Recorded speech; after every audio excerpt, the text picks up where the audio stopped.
सभी लोगों का तीसरी आंख चित्रकूट चैनल में हार्दिक स्वागत एवं अभिनंदन है।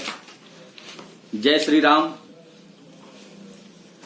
आज मैं एक ऐसे प्रारूप को बताऊंगा जिससे आपकी सभी प्रकार के मनोरथ पूर्ण होंगे। इससे पहले मैं एक चीज बताना चाहूंगा कि आज हमारी अधिकांश समस्याओं और असफलताओं का सबसे बड़ा कारण यह है कि हम अपनी महान प्राचीन कलाओं और सिद्धांतों को भूल चुके हैं। नई पीढ़ी और उसमें भी विशेषतया महानगरों के निवासी टोने टोटके तथा तांत्रिक प्रयोगों को बड़ी आसानी से ढोंग ढगोसला और अंधविश्वास कह देते हैं। यूं इसमें उनका दोष भी नहीं माना जा सकता है। आज अनेक लोग शास्त्र सम्मत जानकारी के बिना कार्य कर रहे हैं। यही है उनकी असफलता का कारण। सबसे बड़ी बात यह है कि इस जीवंत विषय पर अच्छी पुस्तकों का, अच्छे गुरु का, अच्छे जानकार का नितांत अभाव है।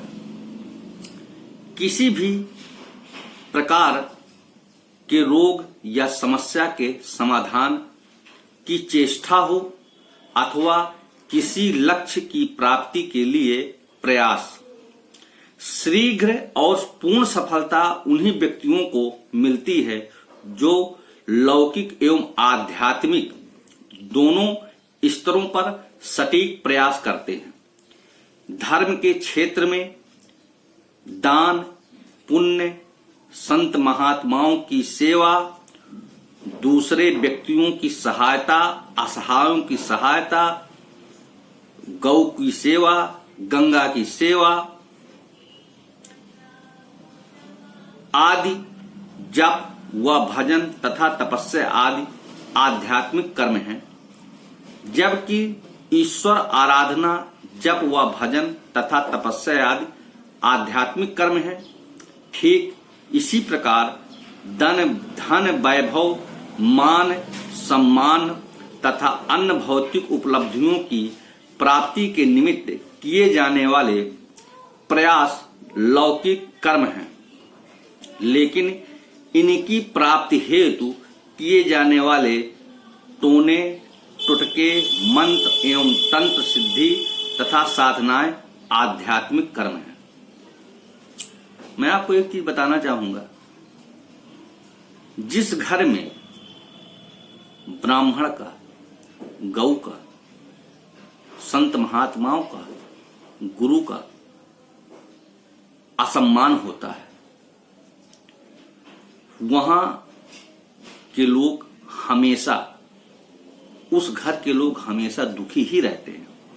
उनको सुख कभी मिल ही नहीं सकता है, वो चाहे जितना उपाय कर डाले।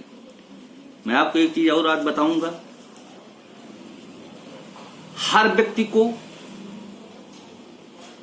गौ की सेवा करनी चाहिए, क्योंकि गौ में 33 करोड़ देवताओं का वास होता है।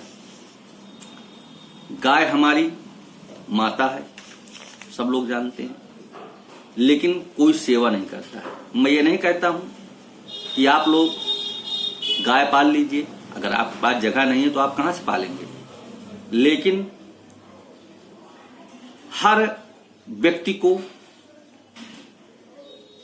2 रोटी कम से कम गाय के लिए निकालना चाहिए, और भोजन करने के पूर्व गाय को रोटी जो आपके यहां बना हुआ हो, चावल, दाल, सब्जी आदि निकाल करके और गौ को खिलाइए तथा गौ को प्रणाम करिए। इससे आपकी सभी प्रकार की बाधाएं दूर हो जाएंगी, किसी प्रकार की बाधाएं ही नहीं आएंगी और आपके सभी प्रकार के मनोरथ पूर्ण होंगे। इसलिए गौ सेवा यदि आप नहीं कर सकते हैं तो यह छोटा सा उपाय तो आप कर ही सकते हैं। गाय का निरादर न करें, गाय की सेवा करें। यदि आप गाय पाल सकते हो तो पाल करके उसकी सेवा करें, नहीं जो भी अन्ना गौवंश घूम रहे हैं, जब आप उन्हें रोटी खिलाने लगेंगे तो निश्चित रूप से वो आपके दरवाजे में आकर के और रोटी मांगेगी। जिस समय में आप उसको खिलाना चालू करेंगे ठीक उसी समय गाय आ जाएगी। इसलिए सबसे पहला काम आप लोग गौ सेवा करें। मैं आज एक ऐसे अद्भुत प्रारूप को बताऊंगा जिसको करने से आपके सभी प्रकार के मनोरथ पूर्ण होंगे। पहला तो गौ सेवा मैंने बताया, दूसरा है हनुमान जी में 5 लाल फूल, गुलाब के मिल जाए बहुत अच्छी बात है। 5 लाल फूल प्रतिदिन अर्पण करना है और हनुमान चालीसा का पाठ करना है। इसको करने से आपके घर में सुख शांति भी आएगी और सभी प्रकार के मनोरथ सिद्ध होंगे। दूसरी चीज, मैं समझता हूं कि हर हिंदू घर में तुलसी का पौधा जरूर लगा होगा। तुलसी के पौधे को आप एक समय बना लीजिए, एक निश्चित एक जैसे आप पूजा करते हैं उसी प्रकार इसको भी आप बना लीजिए।